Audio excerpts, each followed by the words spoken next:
आलिया और अदन दोनों मियाँ बीवी एक पहाड़ी इलाके में छोटे से घर में रहते थे। उनकी कोई औलाद नहीं थी। उनके घर के बाहर कुछ जमीन थी जिस पर आलिया मुख्तलिफ किस्म के बीज बोकर फूल उगाती और वो फूल अदन बाजार में बेच आता। इस तरह दोनों का गुजर बसर हो रहा था। दुनिया की भीड़ से दूर एक पुरसुकून इलाके में दोनों हंसी खुशी अपनी जिंदगी गुजार रहे थे। बस उनके पास एक औलाद की कमी थी। एक दिन आलिया देर शाम तक अपने फूलों की काट छांट कर रही थी। हल्का हल्का अंधेरा हो रहा था। उसने देखा कि एक तरफ से मखसूस किस्म की रोशनी की किरणें निकल रही हैं।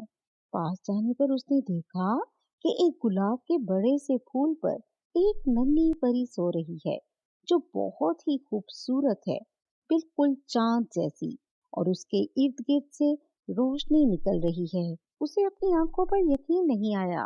आलिया ने नन्ही परी को हाथ लगा के छुआ तो वो नींद से जाग गई और घबरा गई।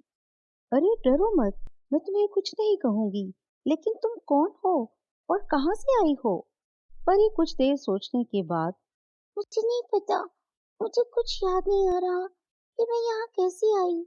और वो घबरा कर रोने लगी। बेटी तुम परेशान ना हो, तुम मेरे साथ मेरे घर चलो। जब तक तुम्हारा कोई अपना ना मिले तुम मेरे साथ रह सकती हो।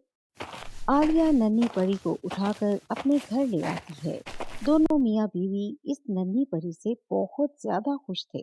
उन्होंने उसका नाम चांदनी रखा, क्योंकि हर वक्त उसके आसपास हल्की हल्की रोशनी रहती थी। दूसरे दिन जब आलिया अपने बाग में सफाई के लिए गई तो उसने देखा कि जिस फूल से उसको चांदनी मिली थी वो फूल एक सोने के फूल में बदल गया है। आलिया ने फूल तोड़ लिया और अब रोज उसी डाली पर एक सोने का फूल उगने लगा। इस तरह उनके दिन भी बदल गए और वो एक खुशहाल जिंदगी गुजारने लगे। चांदनी चूंकि इस दुनिया की नहीं थी, शायद इसीलिए वो जल्द बड़ी होने लगी। चंद ही महीनों में चांदनी एक खूबसूरत जवान लड़की बन गई। दोनों मियाँ बीवी ने कई बार चाहा कि उसकी शादी कर दें, लेकिन वो हमेशा इनकार करती और कहती, पापा मैं यहाँ के लोगों से मुख्तलिफ हूँ, इसलिए ऐसा सोचना छोड़ दें। और ये भी मुझे याद नहीं कि मैं कौन हूँ और कहाँ से आई हूँ, इसलिए अब मेरे साथ जबरदस्ती ना करें। कह तो वो ठीक रही थी, इसलिए दोनों मियाँ बीवी ने भी उसका फैसला मान लिया। चांदनी भी आलिया और अदन के साथ बहुत खुशी खुशी जिंदगी गुजार रही थी और उसको भी अपने माँ बाप से बहुत मोहब्बत हो गई थी। एक दिन चांदनी ने अपने माँ बाप को बताया, कुछ दिनों से मुझे अजीब ख्वाब आ रहे हैं। ख्वाब में कुछ लोग मुझे अपने साथ लेकर जा रहे हैं और कहते हैं जल्द ही तुम्हें लेने आएंगे।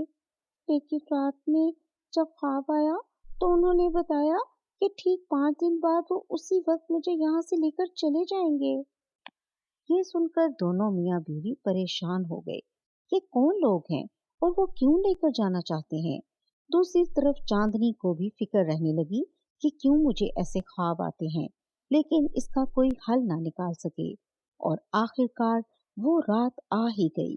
तीनों अपने घर में बैठे आने वाली घड़ी के बारे में सोच ही रहे थे कि उन्हें बहुत तेज रोशनी नजर आई। तीनों बाहर की जानिब गए और उन्होंने देखा कि आसमान से रोशनी सिर्फ इनके बाग में पड़ रही है, जिसकी वजह से आसपास की जगह भी रोशन हो गई थी। फिर अचानक उनको चांद से कुछ आता हुआ दिखाई दिया। करीब आने पर उन्होंने देखा कि आसमान से एक उड़न खटोला चांद से उतरता हुआ उनके घर के आंगन में उतरा है। उसमें से एक खूबसूरत सफेद लिबास में मलबूस परी उतरी और चांदनी के पास आकर उसे प्यार करने लगी। परी के इर्द गिर्द भी वही मखसूस रोशनी थी जो हर वक्त चांदनी के इर्द गिर्द रहती थी। परी ने आलिया और अदन को बताया, चांदनी मेरी बेटी है और मैं चांद की परी हूँ। कुछ महीनों पहले हम जमीन की सैर के लिए अपने इसी उड़न खटोले में निकले थे, लेकिन कुछ इंसानों ने हमें देख लिया और हमें कैद करना चाहा। इसीलिए हम तेज रफ्तारी के साथ वापस चांद की तरफ लौटे और खैरियत से पहुंच भी गए, लेकिन वहां जाके देखा कि मेरी बेटी उड़न खटोले में नहीं है। میں بہت پریشان ہو گئی تھی کہ وہ کسی غلط ہاتھ میں نہ چلی جائے، کیونکہ ہم ایک مخصوص وقت میں ہی زمین پر جا سکتے ہیں، اس لیے واپس لوٹنا ہمارے لیے ممکن نہیں تھا۔ پھر معلوم کرنے پر ہم نے دیکھا کہ ہماری بیٹی آپ لوگوں کے پاس ہے اور آپ نے بہت ہی پیار سے اسے رکھا ہوا ہے۔ آپ کے باغ میں جو روز سونے کا پھول اگتا ہے وہ ہماری طرف سے ہی آپ لوگوں کے لیے انعام ہے۔ میں روز چاند سے اپنی بیٹی کو دیکھتی تھی کہ کس طرح آپ لوگ اس کا خیال رکھتے ہیں، اس لیے میں مطمئن تھی، بس بے چینی سے زمین پر آنے کا انتظار کرنے لگی تھی، اور آج میں آپ لوگوں سے ملنے آ ہی گئی۔ عالیہ اور عدن نے چاندنی کو پیار کیا اور رونے لگے۔ ہمیں تو تمہاری عادت پڑ گئی ہے، لیکن تمہیں ہم یہاں روک نہیں سکتے، تمہارا جانا ہی مناسب ہے۔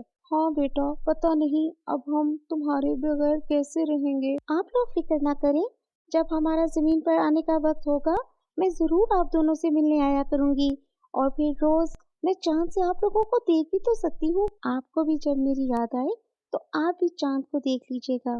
چاندنی کی ماں نے عالیہ اور عدن کا شکریہ ادا کیا اور کہا، آپ کے باغ میں اب بھی روز ایک سونے کا پھول اگے گا اور چاندنی کو ملانے بھی آپ کے پاس لایا کروں گی۔ عالیہ اور عدن نے چاندنی کو بہت پیار کیا اور نئی زندگی کی مبارکباد دی اور بہت ہی پیار سے اس کو رخصت کیا۔ چاند کی پری چاندنی کو اپنے ساتھ اڑن کھٹولے میں لے گئی اور دیکھتے ہی دیکھتے وہ اڑن کھٹولا ہوا میں اڑتا ہوا چاند کے اندر کہیں کھو گیا۔